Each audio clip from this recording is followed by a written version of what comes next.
طاهر القلب نقي ذاكر لله. السلام عليكم ورحمة الله وبركاته. Welcome to Baxsana Educational Center. Kusoo dhawaada xarunta waxbarashada ee Baxsana Educational Center.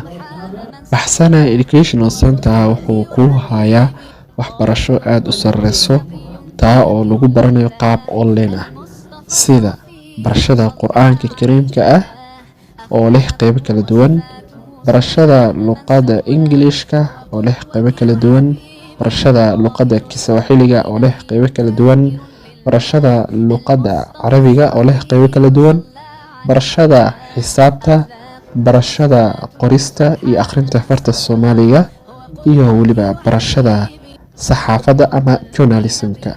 Haddaba waxaad leenahay soo dhawaada.